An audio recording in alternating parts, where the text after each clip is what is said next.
Shalom. Shalom. Ya, sebelum saya menyampaikan firman Tuhan, saya mau sampaikan kepada Bapak Ibu Saudara sekalian. Saya mau mengucapkan terima kasih yang sebesar-besarnya kepada Bapak dan Ibu Gembala, dan juga kepada Bapak Ibu Wakil Gembala, para majelis, para pekerja, dan seluruh jemaat yang sudah mensupport saya dan penuh perhatian dan mendoakan saya, sehingga sekarang saya sudah sembuh. Amin. Sekarang tinggal pemulihan saja. Oleh karena itu sekali lagi saya mengucapkan terima kasih yang besar-besar. Tuhan Yesus memberkati Bapak Ibu Saudara sekalian. Amin. Puji Tuhan. Sekarang kita akan baca firman Tuhan. Kita buka Alkitab kita di dalam 1 Korintus 3. 1 Korintus 3 ayat 5 sampai ayat 9. Sudah tidak ada ya di depannya. Kita aja. Kita sama-sama buka ya. Kalau nggak ada bawah kita, ya kalau 1 Korintus 3 ayat 5 sampai ayat 9. Pada hitungan ketiga kita mulai ya. 1 Korintus 3 ayat 5 sampai 9. Demikian bunyi firman Tuhan. 1, 2, 3. Jadi apakah Apolos, apakah Paulus, pelayan-pelayan Tuhan yang olehnya kamu menjadi percaya, masing-masing menurut jalan yang diberikan Tuhan kepadanya. Aku menanam, Apolos menyiram, tetapi Allah yang memberi pertumbuhan. Karena itu yang penting bukanlah yang menanam atau yang menyiram, melainkan yang memberi pertumbuhan. Baik yang menanam maupun yang menyiram adalah sama, dan masing-masing akan menerima upahnya sesuai dengan pekerjaan sendiri. Karena kami adalah kawan sekerja Allah, kamu adalah ladang Allah, bangunan Allah. Amin. Puji Tuhan. Berbahagialah Bapak Ibu Saudara yang sudah membaca firman Tuhan, merenungkan firman Tuhan siang dan malam, terutama yang melakukannya dalam kehidupannya masing-masing. Saya akan bacakan ayat tamasnya ya. Tolong ditayangkan deh ayat 6 deh. Ayat 6. 1 Korintus 3 ayat 6. Ya. Aku menanam, Apolos menyiram, tetapi Allah yang memberi pertumbuhan.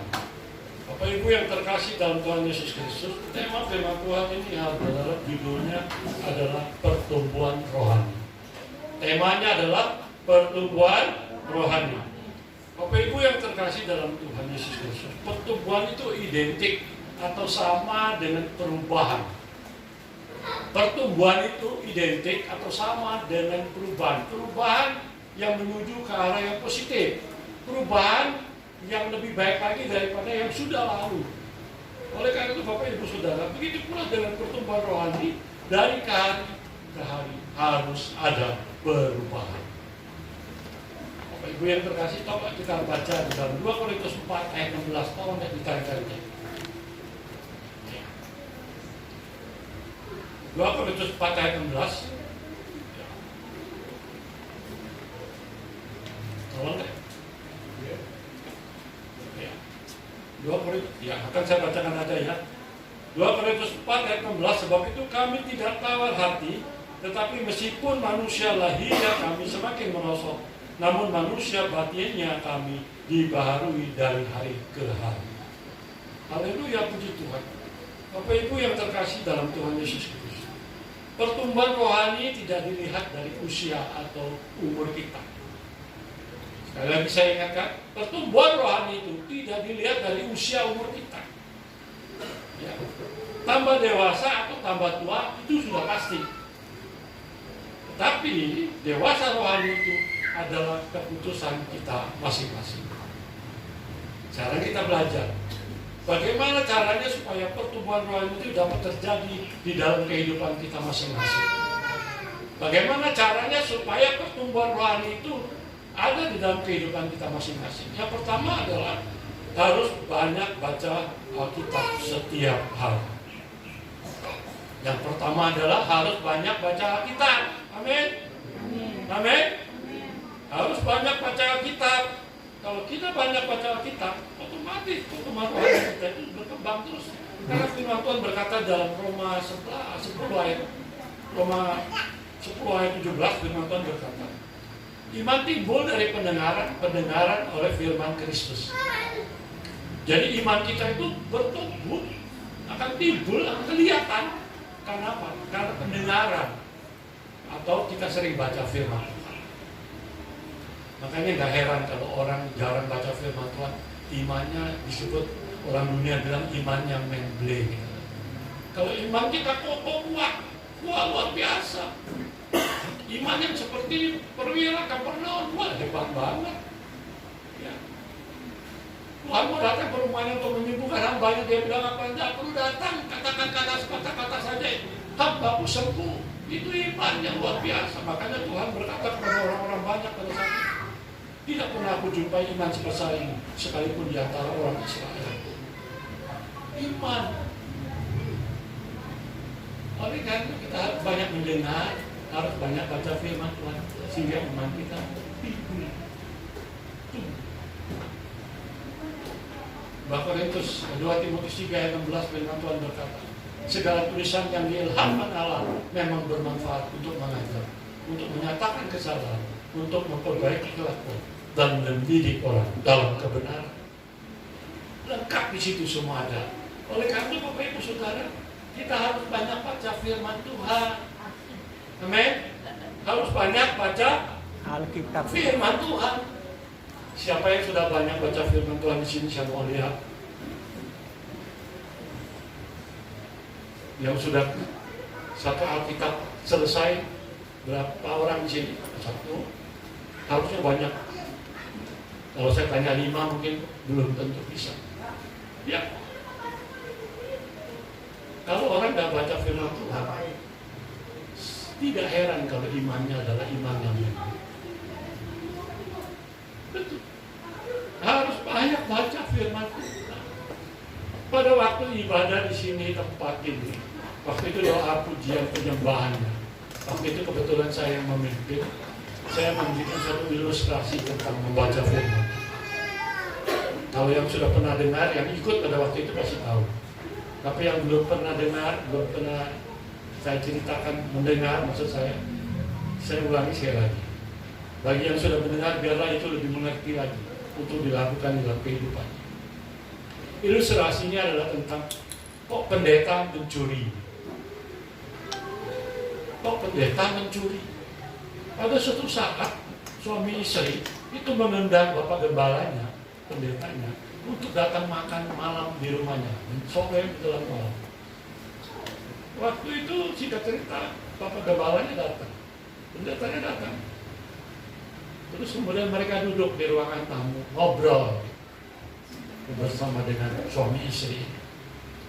Singkat cerita, sang ibu rumah tangga minta izin masuk ke dalam untuk mempersiapkan.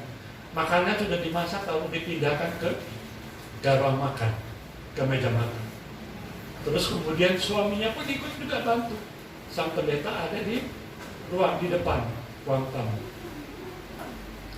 Lalu kemudian diajaklah mereka makan, gembalanya makan. Mereka makan bersama-sama. Singkat cerita, setelah selesai makan, pendeta minta izin pulang karena sudah cukup malam. Lalu kemudian diantar sampai ke depan. Terus kemudian pendetanya pulang. Terus ibunya baru ingat, loh tadi ada uang 5 juta ditaruh dekat lemari. Kok sekarang uangnya kan nggak ada? Papi ambil ya uangnya yang 5 juta di situ. Oh enggak, papi nggak tahu. Wah jangan-jangan itu pendeta yang ambil. Tapi mana ada dia doang? Jangan-jangan itu pendeta yang ambil. Kok pendeta begitu ya? Bagaimana kita mau ke gereja dia lagi? Gak mau lagi, kita nggak usah ke gereja dia lagi. Nggak mau. Kenapa penggembala kita kok mencuri? Singkat cerita 1 bulan kemudian, apa yang terjadi? Ibu ini lagi pergi ke supermarket, ketemulah dengan gembalanya pendeta. Lalu langsung karena bertemu muka, dia langsung bilang, "Shalom Pak Gembala," karena gak enak hati gitu loh. "Shalom." Lalu apa ya? Terus apa yang dia bilang? "Oh iya, apa kabar?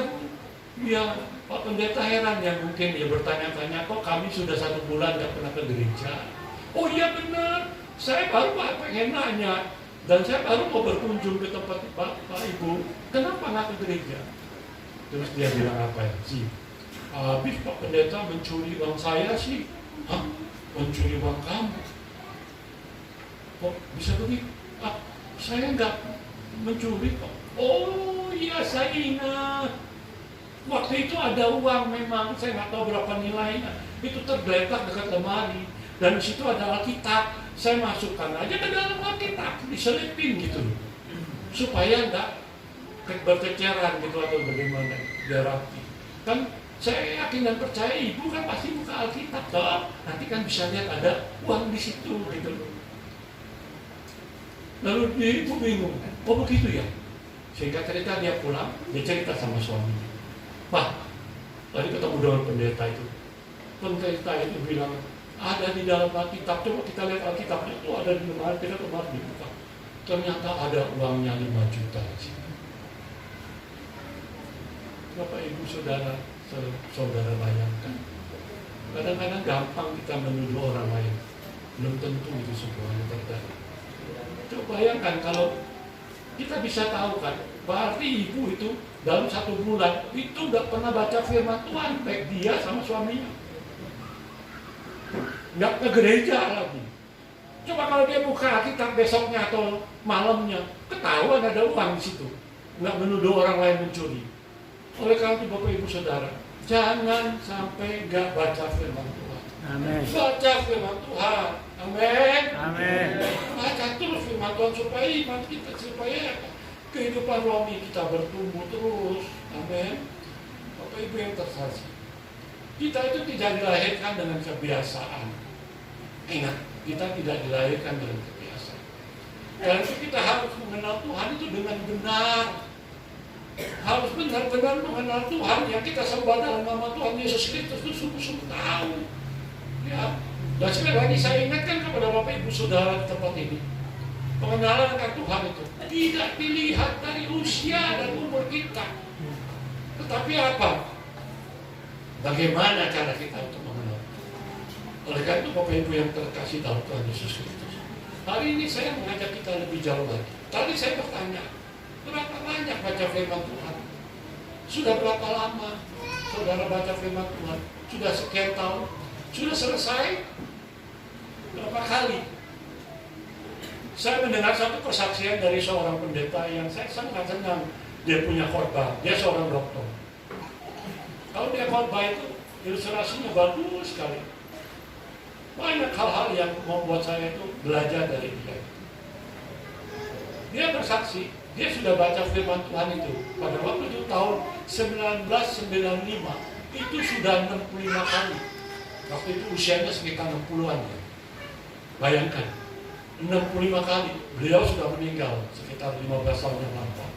Tapi saya yakin dan percaya, bertambah dengan usia, dia bisa mencapai 100 kali lipat kali. Jadi dia menjelaskan sama dalam cerita itu, kalau mau baca firman Tuhan itu, baca satu hari 4 pasal, berarti 8 bulan saudara selesai. Baca satu hari 1 pasal, berarti 2 tahun 8 bulan selesai. Saya praktekkan itu dan ternyata betul, persis, nggak beda-beda jauh, beda-beda dikit. 2 tahun 8 bulan kalau 1 pasal selesai. Ya, mumpung Tuhan Yesus sebentar lagi mau datang. Kalau dia tanya kepada saudara, atau mungkin malaikat yang bertanya kepada saudara, pada waktu saudara diangkat, pada waktu kita datang ke rumah Bapak, mau masuk kemana? Ke rumah Bapak di surga atau ke neraka? Ditanya, sudah baca Alkitab berapa kali? Saudara jawab sendiri, tanggung jawab sendiri. Oleh karena itu Bapak Ibu Saudara yang terkasih, kita itu harus banyak baca firman Tuhan. Saya ingatkan kepada Bapak Ibu Saudara di tempat ini, tak henti-hentinya saya berkata. Karena apa? Karena saya sayang dengan Bapak Ibu Saudara yang ada di tempat ini. Jemaat GGP, bahkan 2 Curug ini sudah menjadi saudara saya. Ya, semuanya tidak terkecuali siapapun yang ada di tempat ini. Banyaklah baca firman. Bagaimana caranya supaya kalau baca firman Tuhan itu kita hafal, kita bisa cepat melekat di dalam pikiran kita. Saudara praktekkan nanti apa yang saya sebutkan. Nggak tahu saya sudah pernah ngomong atau belum. Tapi saudara praktekkan. Bagaimana caranya? Kalau orang baca firman kan biasanya begitu, lihat baca dalam hati. Itu yang pertama, itu dalam hati. Yang kedua pakai suara. Baca firman Tuhannya pakai suara. Ya. Karena begitu besar kasih Allah akan dunia ini sehingga Ia telah mengaruniakan anaknya yang tunggal supaya setiap orang percaya padanya tidak binasa melainkan beroleh hidup yang kekal. Baca. Pakai suara. Yang ketiga, pakai apa? Dengan cara cepat bacanya. Coba Bapak Ibu Saudara praktekkan. Ingat nggak pada waktu zaman kita masih sekolah, waktu kita masih di SD, SMP, kalau ulangan sejarah kita ngapalin kok supaya hafal kan? Betul nggak? Cepat bacanya supaya hafal gitu loh. Begitu juga kalau baca kita, kalau kita bacanya cepat-cepat, pasti melekat di dalam otak kita. Praktekkan. Ya, praktekkan itu. Tuhan adalah gembalaku, takkan kekurangan aku, yang membaringkan aku di padang rumput yang hijau dan bimbing aku ke air tenang, yang menyegarkan jiwaku, yang menuntun aku ke jalan yang benar oleh karena namanya. Sekalipun aku berjalan dalam lembah kekelaman, aku tidak takut bahaya, sebab Engkau besertaku, gadamu dan tongkatmu itulah yang menghibur aku. Kau menyediakan hidangan bagiku di hadapan lawanku, Kau mengurapi kepalaku dengan minyak perak penuh melimpah. Kebajikan dan kemurahan maka akan mengikuti aku subur hidup, dan aku akan diam dalam rumah Tuhan sepanjang masa. Bacanya cepat-cepat, saudara bisa hafal. Bacanya dengan cepat. Mau praktekkan itu? Amin. Kok dia? Praktekkan supaya hafal. Yang keempat itu pakai gerakan. Jadi yang pertama bacanya pakai suara, yang kedua pakai suara, yang ketiga dengan cepat, yang keempat pakai gerakan. Pakai gerakan. Tapi jangan di pinggir jalan. Kalau pakai gerakan itu mempraktekannya di depan kaca atau di rumah. Saya selalu praktekkan itu kalau saya mau bawa firman Tuhan supaya melekat di kepala saya, itu selalu saya praktekkan. Kalau dengan gerakan itu pasti saudara bisa hafal. Benar deh, percaya deh, coba deh. Ya. Pakai gerakan. Jangan di pinggir jalan. Ingat, kalau di pinggir nanti jangan orang-orang bilang kamu gila gitu. Ya. Bisa contohnya, berbahagialah orang yang tidak berjalan menurut nasihat orang fasik, yang tidak berdiri di jalan orang berdosa, yang tidak duduk dalam kumpulan pencemooh, tetapi kesukaan adalah Taurat Tuhan, yang merenungkan Taurat itu siang dan malam. Ia akan seperti pohon yang ditanam di tepi aliran air, yang menghasilkan buahnya pada musimnya, dan yang tidak layu daunnya. Apa saja yang diperbuatnya berhasil. Praktek itu. Saya yakin dan percaya saudara akan menjadi orang yang hafal Alkitab. Amin? Amin. Amin? Amin. Kok nggak ada amin? Amin. Ini terus terang loh, saya ini masih belum fit, tahu nggak? Tapi saya masih tetap memperkuatkan. Karena Tuhan yang memberi kekuatan untuk saya, bukan karena saya. Amin. Kalau enggak, saya nggak datang ke sini untuk melayani. Saya sudah bilang sama Pak Gembala, Tuhan Pak, saya tetap datang Pak. Saya rindu dengan jemaat yang ada di tempat ini. Amin. Kamu ada kesempatan untuk melayani mereka. Jadi saya sayang sama kalian. Amin. Betul, saya kasih tahu saudara. Ada gereja yang saya tolak, saya nggak mau. Tapi di sini udah jadwalnya yang diberikan, saya datang.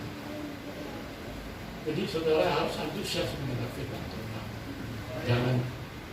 Jangan main beli ya. Ya, oke. Nah, jadi sih. Yang pertama apa tadi? Baca firman. Jadi yang pertama baca firman. Yang kedua harus rajin beribadah.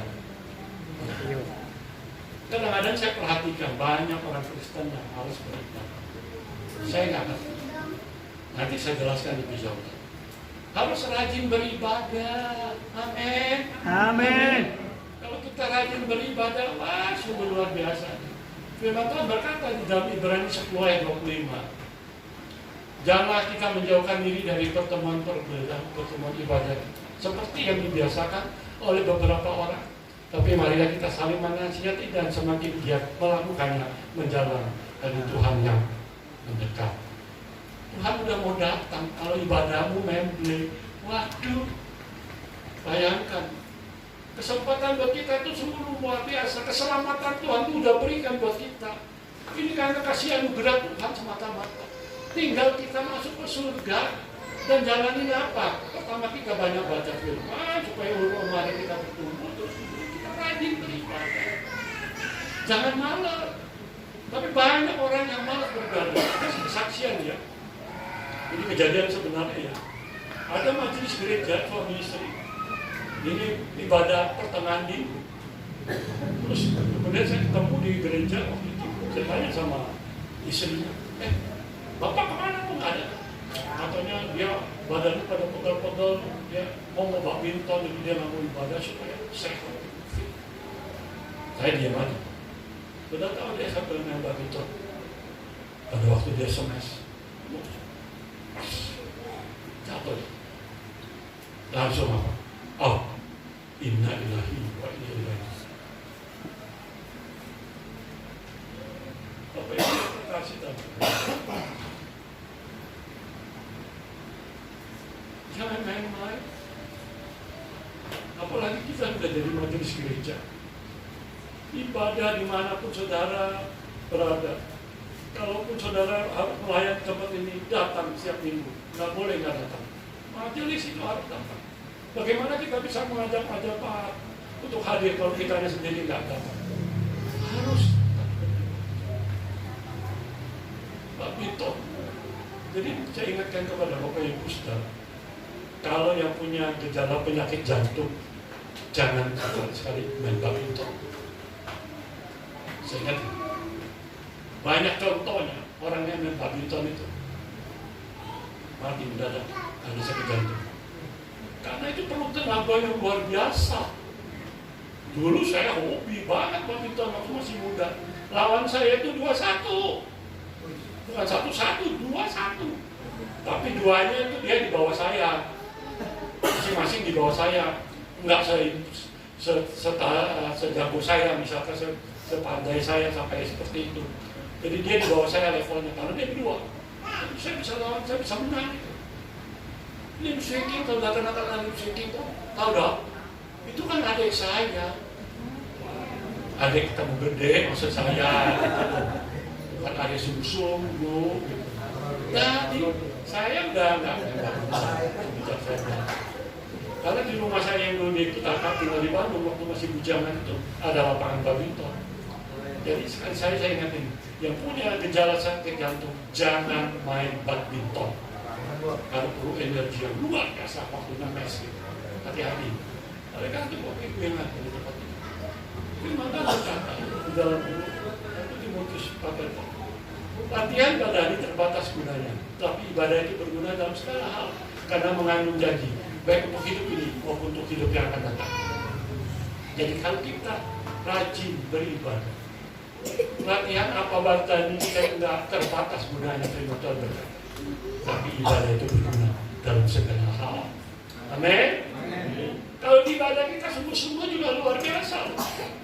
1 Timotius 6:6 firman Tuhan berkata, memang ibadah disertai dengan rasa cukup, memberi keuntungan besar. Ibadah dirasai dengan rasa cukup, memberi keuntungan besar. Maksudnya begini loh, supaya saudara jelas. Dan ini satu hal masukan yang saya mau sampaikan kepada Bapak Ibu Saudara semua yang ada. Saya tuh melayani satu gereja. Gereja itu kalau saya datang beribadah di situ, saya suka sekali. Karena apa?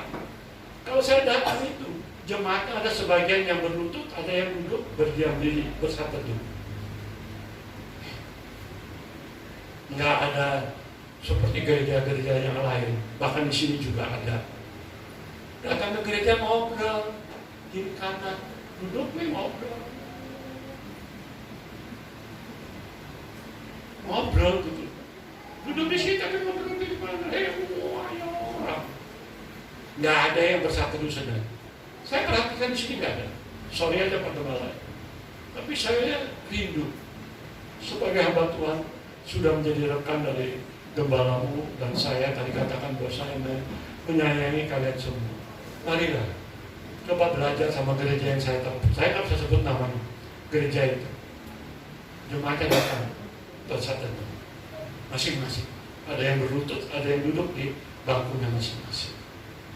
Kalau di gereja yang lain rata-rata ngobrol kiri kanan, ngerupi kalau istilah orang, ngegosip malah di paralel. Tapi duduk. Pada waktu worship leader bilang, mari kita mulai ibadah kita. Mereka bangkit berdiri, lalu memuji dan menyembah Tuhan. Bayangkan, dalam penuh sukacita. Makanya kalau pendeta itu, kalau khotbah itu kerjaannya itu berat banget, Bapak. Apalagi kalau pemimpin pujiannya memble, singarnya memble, aduh. Yang namanya pemimpin pujiannya, namanya singar itu adalah sebagai petani yang lagi memacul tanah. Terus macul supaya tanah itu menjadi subur, menjadi empuk. Kemudian ditanamilah dengan benih atau firman Tuhan, lalu akan bertunas dan berbuah. Tapi kalau memble, gimana bisa mengundang hadirat Tuhan? Maka belajar tempat ini. Pemimpin pujian itu harus benar-benar orang yang siap untuk memimpin pujian. Persiapkan dirimu. Dan bagi singer yang ada, pemain musik, pada waktu melayani hari Minggu, hari Sabtunya paling maksimal itu harus mutlak latihan. Jangan merasa diri udah hebat, udah mampu, nggak perlu latihan-latihan. Tetapi kalau mempersiapkan diri dengan matang, kita minta hadirat Tuhan datang. Makanya pada waktu memuji Tuhan, sorak-sorai, apa segala, semuanya sudah masuk dalam hadirat. Waktu di firman Tuhan disampaikan oleh hamba Tuhan, benih ditaburkan, maka benih bertumbuh dan masuk ke dalam pemikiran. Harus seperti itu. Jadi itulah ibadah yang cukup. Memang ibadah disertai dengan rasa cukup memberi keuntungan besar. Saya minta pada saudara semua yang ada tempat kita, mulai nanti akan datang belajar seperti gereja ini, bersatu sejenak, jangan ngerupi.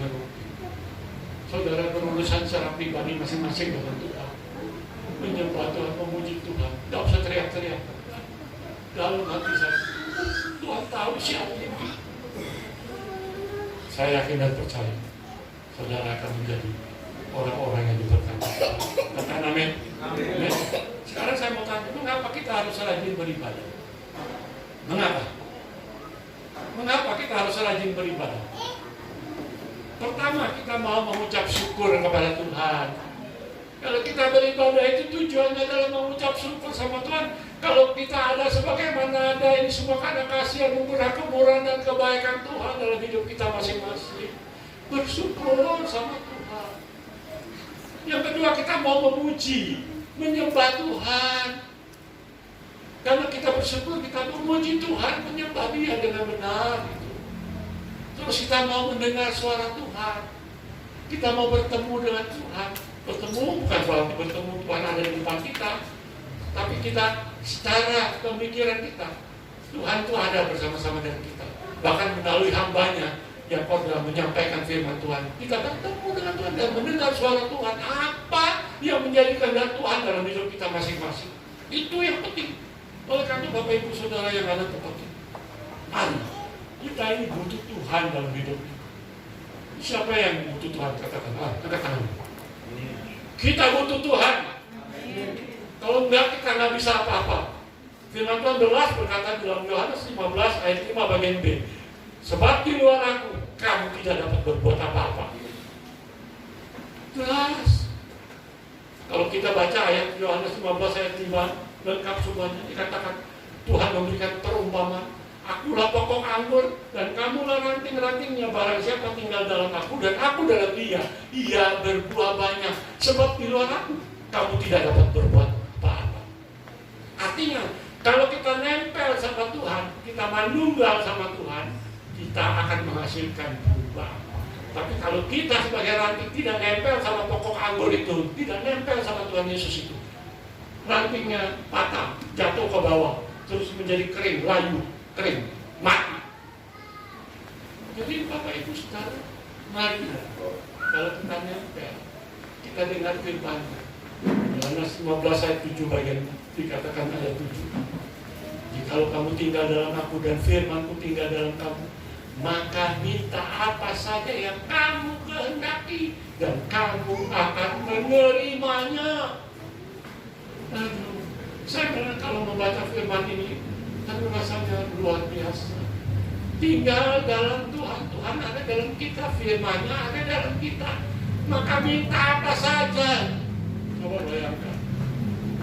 Oleh karena itu Bapak Ibu yang terkasih dalam Tuhan Yesus, ada orang yang kadang-kadang ditanya, Bapak atau Ibu, kenapa kemarin kau gak ke gereja sih? Terus jawabnya apa? Sibuk, di rumah lagi ada tamu, badan lagi gak enak, sakit. Oh, hujan. Kemarin kan hujannya deras, beras, aku gak bisa pergi ke gereja. Macam-macam. Tapi ada orang yang ditanya lagi, Pak, kenapa gak ke gereja minggu lalu? Kan masih ada hari esok. Pertanyaannya sekarang, besok kita masih hidup atau enggak? Gitu. Jadi jangan malas ke gereja ya, jangan malas beribadah ya. Amin.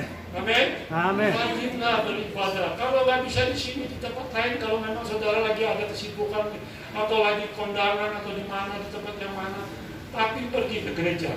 Nggak ada masalah. Kalau nggak ke sini nggak masalah. Tapi kalau bisa prioritaskan tempat di mana kau bertumbuh, berbuah di tempat ini. Oleh karena Bapak Ibu yang terkasih dalam Tuhan Yesus Kristus, keselamatan tidak bisa dibeli. Coba kita tolong ditayangkan deh, ulangan deh. Ulangan 10 ayat 17. Ulangan 10 ayat 17. Sebab Tuhan Allah mula Allah segala Allah dan Tuhan segala Tuhan, Allah yang besar, kuat dan dahsyat, yang tidak memandang bulu ataupun menerima suara. Saya mau jelaskan sedikit ya. Ya ini sebagai masukan aja, jangan saudara mau ikutin atau tidak ada apa. Coba saudara perhatikan di situ ya, ada tulisan. Sebab Tuhan Allah mula Allah, segala Allah, A huruf kecil. Jadi kalau bisa nanti praktekkan di rumah ya. Baca Allah huruf kecil itu jangan Allah, ilah. Ya saudara silakan. Cuma maksud saya ini bukan maksud saya merubah segala sesuatu. Karena Allah itu kan kalau kita nggak lihat hurufnya aja kan kita berpikirnya kan Allah. Sedangkan tujuannya di sini tulisannya itu segala ilah, ilah itu segala dewa-dewa. Asal saudara ngerti ya. Mungkin saudara belum tahu tapi saya sudah membelajarkan dari puluhan tahun yang lalu saya sudah baca. Itu kalau Allah kecil itu adalah ilah, itu para dewa-dewa. Jadi saudara harus bisa bacanya. Sebab Tuhan Allah mula Allah segala ilah dan Tuhan segala Tuhannya lu kecil lagi dan seterusnya. Oleh karena itu Bapak Ibu yang terkasih dalam Tuhan Yesus Kristus, anugerah keselamatan itu gratis, tidak usah bayar. Cuma-cuma ya. Yang penting kita sudah lakukan firman Tuhan. Pertama kita menerima Yesus Kristus menjadi Tuhan dan Juru Selamat kita secara pribadi. Terus kemudian kita dibaptiskan, otomatis kita tidak menerima keselamatan. Tapi keterima keselamatan yang sudah dapat itu jangan disia-siakan. Ya, hati-hati. Karena keselamatan itu anugerah dari Tuhan. Gratis, cuma-cuma, bukan murahan, gratis. Tidak bisa dibayar dengan harta benda apapun. Oleh karena itu jangan main-main, ya, jangan main-main. Tuhan itu tidak boleh dipermainkan. Coba ditayangkan deh, Nahum 1 ayat 23. Tuhan tidak boleh dipermainkan. Ya, ingat sekali lagi saya ulangi. Tuhan tidak bisa dipermainkan. Tuhan itu Allah yang cemburu dan pembalas. Tuhan itu pembalas dan penuh kehangatan amarah. Tuhan itu pembalas kepada para lawannya dan pendendam kepada para musuhnya. Terus perhatikan. Tuhan itu panjang sabar dan besar kuasa. Tetapi, tolong camkan, tetapi ia tidak sekali-kali membebaskan dari hukuman orang yang bersalah. Ia berjalan dalam puting beliung dan badai. Awan adalah debu kakinya. Jadi jangan main-main, teman-teman. Kalau Bapak Gembala kita masih secara manusia, mungkin tidak masalah. Tapi dengan Tuhan jangan main. Tuhan itu melihat kita. Ya, tidak ada yang tersembunyi di hadapannya. Semuanya telanjang, dia tahu apa yang kita lakukan. Jangan main-main. Oleh karena itu kalau firman Tuhan negor kita keras, jangan ngambek. Ngambeknya kalau sama Tuhan mah kebangetan. Kalau sama saya ngambek mah mungkin aja gitu. Tapi nggak apa-apa ngambek sama saya nggak ada masalah. Ya. Tapi kalau sama Tuhan ngambek hati-hati. Makanya dikatakan dalam Mazmur 94 ayat 12. Berbahagia orang yang kau hajar ya Tuhan, yang kau hajari dari Taurat. Kita adalah menjadi orang-orang yang berbahagia karena kita tegur, dihajar oleh Tuhan. Ya. Wahyu 3:19 firman Tuhan berkata, barang siapa kukasihi aku tegur dan kuhajar, sebab itu relakan hatimu dan bertobatlah. Jangan main-main sama Tuhan. Kita harus sungguh-sungguh. Yang ketiga, yang terakhir, kalian hanya sudah mulai capek dengarnya ya, tapi saya nggak capek kok. Masih mau terus nggak? Terus? Terus. Ya. Yang ketiga, harus masuk kelompok sel. Jadi yang pertama banyak baca firman Tuhan, yang kedua banyak beribadah, ketiga masuk kelompok sel. Di sini ada kelompok sel kan? Ada pool kan? Ada. Makanya itu penting, kita itu yang belum ikut tolong ikut. Supaya apa? Supaya kita itu apa maksudnya? Supaya kita digembalakan. Kalau di gereja aja kan gembala sendiri menggembalakan kalian aja. Masing-masing dikasih ketua pul sini, ketua pul sini, masing-masing ada jemaatnya ngelompok di sini membahas firman Tuhan yang sudah didengar minggu lalu atau membahas firman Tuhan yang lain yang tidak tahu saya caranya bagaimana. Digembalakan, dimuridkan, terus kemudian dipersatukan. Amin. Dipersatukan. Coba kita lihat di dalam Efesus 2 ayat 19. Itulah gunanya komunitas school itu. Ya. Efesus 2 ayat 19 katakan firman Tuhan. Demikianlah kamu bukan lagi orang asing dan pendatang, melainkan kawan sewarga dari orang-orang kudus dan anggota-anggota keluarga Allah. Kita ini adalah keluarga Allah, dipersatukan dalam Kristus. Amin. Amin. Orang Kristen itu seperti termostat. Tahu nggak termostat? Tahu nggak? Contoh AC, tapi di sini nggak ada AC. Ya nggak apa-apa. Contoh AC di satu ruangan.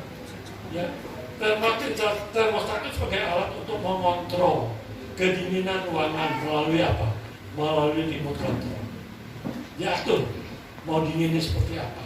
Begitu pula orang Kristen harus seperti termostat. Harus sama seperti termostat. Apa? Membawa dampak bagi orang lain. Melalui kesaksian hidup kita itu orang lain melihat, oh ini orang Kristen loh. Gitu.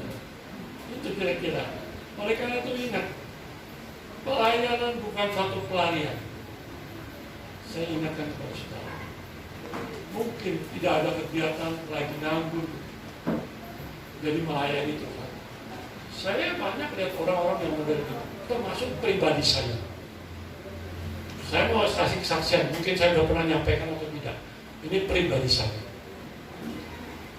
Tahun 1998, waktu itu Krismon ya. Krismon. Waktu itu Krismon. Banyak karyawan di perusahaan-perusahaan yang di PHK.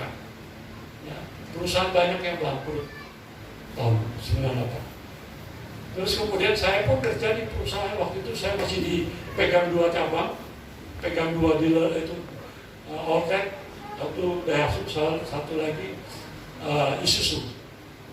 Supervisor saya ada banyak, ada 6. Saya spend banyak banget. Cabangnya banyak cabang. Terus kemudian bos bilang sama saya, Pak Endron, kelihatannya karyawan banyak yang mesti kita berhentikan. Termasuk supervisormu kurangi, tinggalin aja 2. Yang 4 keluarin. Saya spend pilih yang jelek keluar. Saya berpikir kalau sesmen dikeluarin masih penting gitu. Karena sesmen banyak, gampang gitu. Tapi supervisor jangan mudah. Saya bilang jangan begitu Pak. Kalau supervisor ini orangnya baik, potensial. Mungkin kondisi keadaan kita ini lagi nggak bagus, jadi jangan dikeluarkan. Tapi gajinya siapa yang mau bayar? Kita udah perusahaan, owner udah nggak mampu bayar. Gini aja deh Pak, kalau gitu gaji saya kasih kepada mereka. Saya mengundurkan diri. Gaji saya, rumah waktu itu saya nggak usah sebut besar. Kasih buat mereka. Saya keluar dari perusahaan. Ayo enggak apa-apa, mau keluar dari perusahaan enggak. Waktu saya keluar dari perusahaan aku apa? Saya malamnya berdoa sama Tuhan. Tuhan, saya udah nggak bekerja. Terusan dulu kalau saya bekerja itu masuk perusahaan keluar seminggu. Ada alasannya. Tapi saya nggak pernah bersalah. Terus terang saya bukan sombong, saya nggak pernah salah. Tapi selalu saya ribut sama bos. Selalu ribut sama bos. Kalau ada orang nasihati saya, Pak Hendra, jangan suka ribut sama bos. Bos itu nggak pernah salah. Bos itu pasti benar. Saya bilang, bos yang bagaimana dulu? Saya bilang, kalau bosnya salah, saya tegur. Saya nggak bisa main kompromi, saya bilang. Dan waktu itu kemudian singkat cerita, waktu saya mengundurkan diri, saya pulangnya saya berdoa sama Tuhan. Tuhan, inilah kesempatan buat saya untuk melayani Engkau full. Karena saya sudah lama udah melayani Tuhan. Sudah jadi majelis gereja tengah tua kan. Saya mau melayani Engkau full.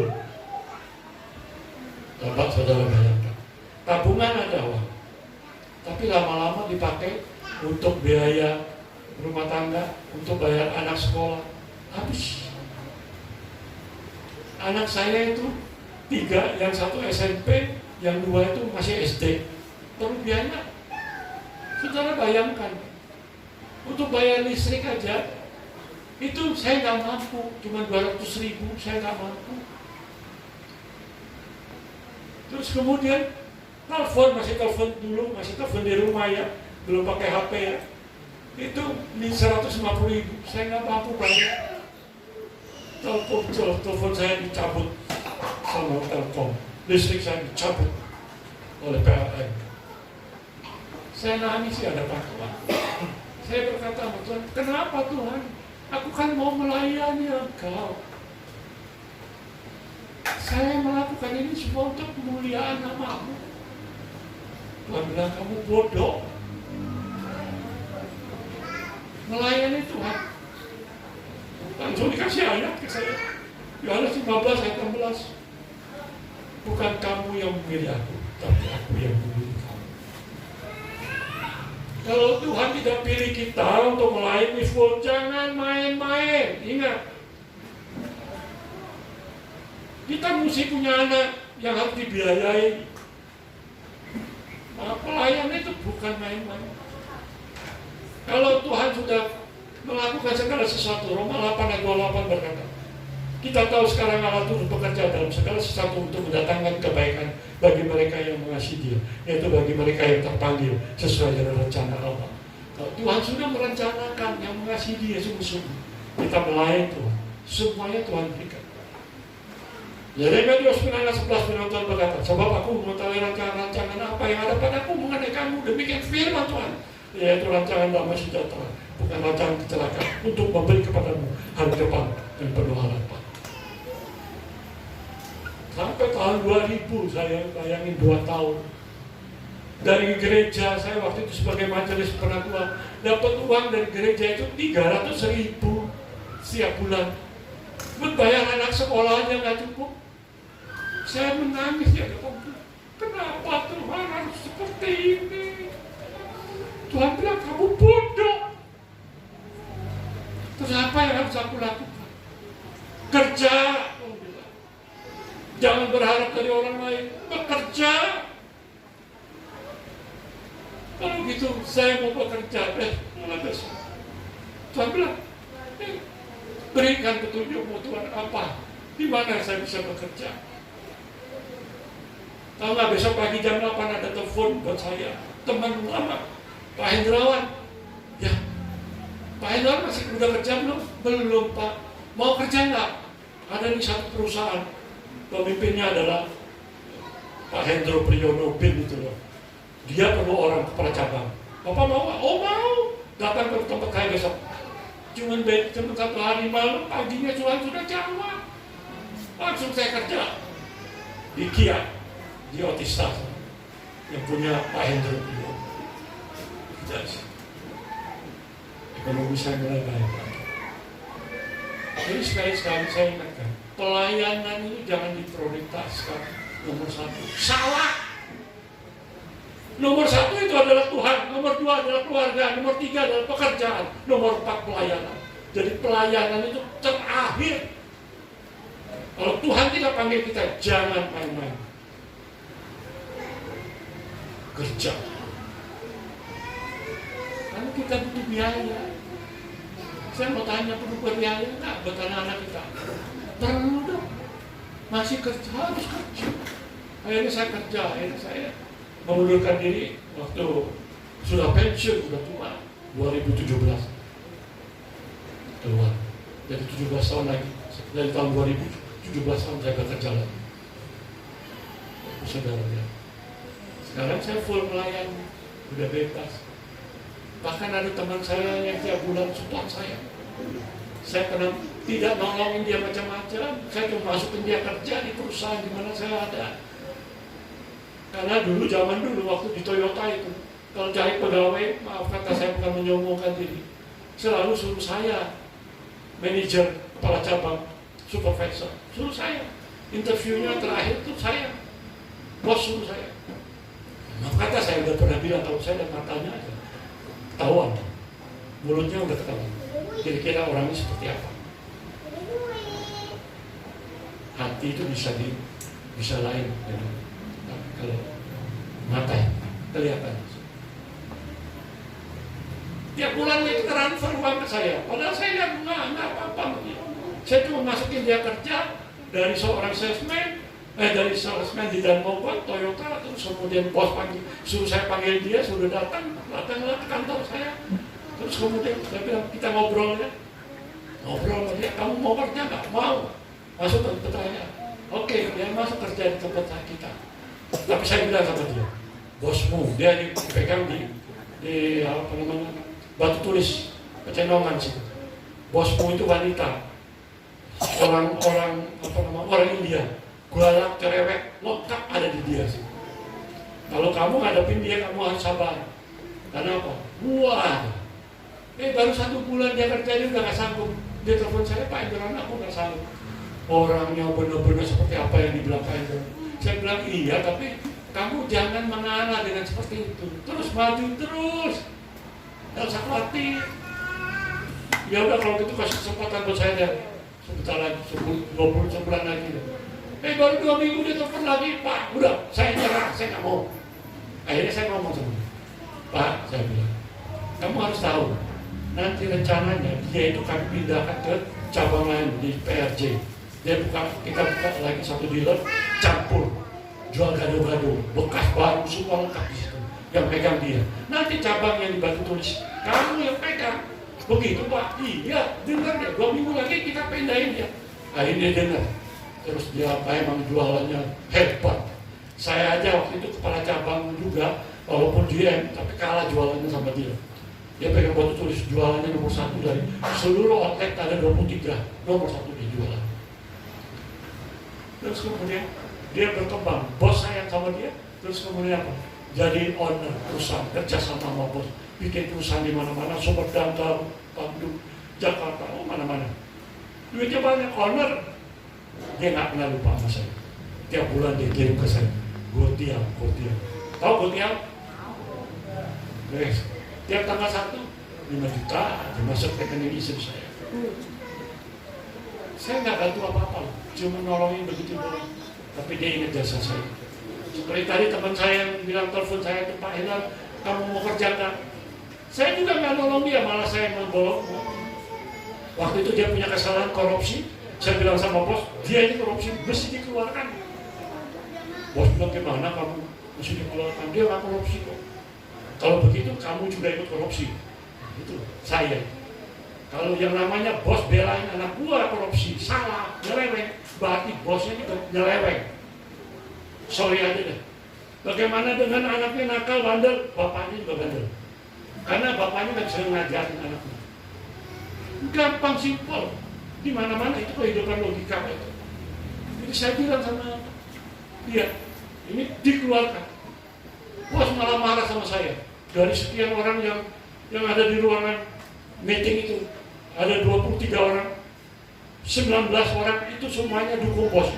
2 orang yang tidak, yang 3 tidak, 1 yang mensuruh keluar adalah saya. Terus saya bilang begitu, bos marah.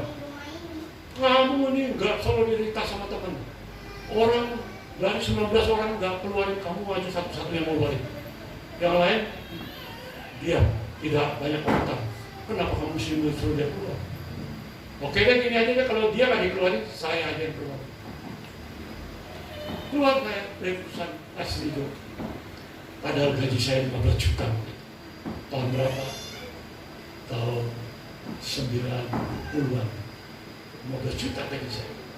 Gede, nggak gede dia lagi. Hah? Lumayan. Keluar. Itu orang yang saya bilang, yang saya keluarin, dialah yang nelfon saya, Pak Hendra, kamu udah kerja belum? Jawab bayang. Padahal saya ngomong istilahnya jahat sama dia. Istilahnya kan jahat kok. Masa dulu mau dikeluarin. Tapi dia bilang apa? Pak Hendra tahu nggak? Tadi malam, mungkin waktu saya doa malam itu, saya minta Tuhan petunjuk, Tuhan tolong berikan jalan buat saya supaya saya bisa kerja di mana, buka teman-teman apa. Ngomong begitu tuh rupanya dia malamnya dia minum. Mukanya terbayang wajah saya, dia cerita dia, bukan saya ngomong. Tahu nggak Pak Hendra, tadi malam saya nggak bisa tidur. Wajah kau Bapak ada di wajah. Cari orang yang jujur, yang baik seperti mana? Udah Pak Hendrawan. Dia makanya telepon saya. Waktu ketemu sama dia, besok paginya, saya datang ke kantornya. Saya tanya, ngomong, Pak Hendrawan, logikanya nggak mungkin loh saya panggil Bapak. Bapak kan jahat banget sama saya, minta saya dikeluarkan dari perusahaan, kasih dikurung. Cuma Bapak doang. Harusnya saya benci, tapi malam saya wajahmu terus ada teriang-teriang. Tuhan suruh panggil kamu, Tuhan panggil kamu. Tapi memang kamu orangnya begini. Ya itu Pak. Yang lain itu adalah penjilat semua. Itu ikut arus penjilat kamu. Bukan saya ngomong, dia ngomong. Jadi Bapak Ibu Saudara yang terkasih, ingat, saya ingatkan kepada kita semua. Kita hidup kita tunggu keselamatan. Pelayanan itu adalah pelayanan itu, makanya kalau Tuhan sudah pakai, makanya di dalam Matius 28 ayat 18 sampai 20 kan firman Tuhan berkata,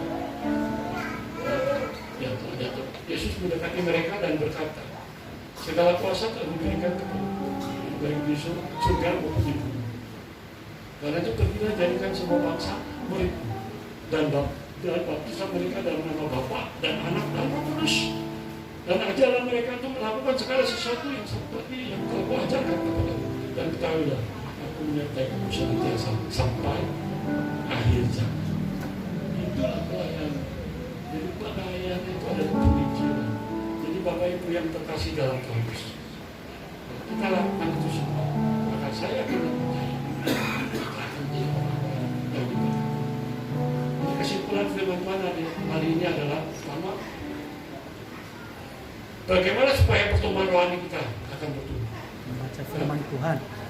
Banyak baca firman Tuhan. Yang kedua, banyak beribadah. Dan yang ketiga, masuk kelompok sel atau kul, maka saudara akan berkata. Kedua Tuhan Yesus Kristus adalah supaya kita bertumbuh dalam dewasa. Karena kedatangannya sudah semakin dekat. Sebentar lagi Tuhan Yesus datang.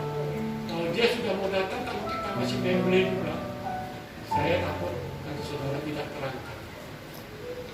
Siapa yang mau melakukan firman Tuhan, katakan sama-sama. Amin.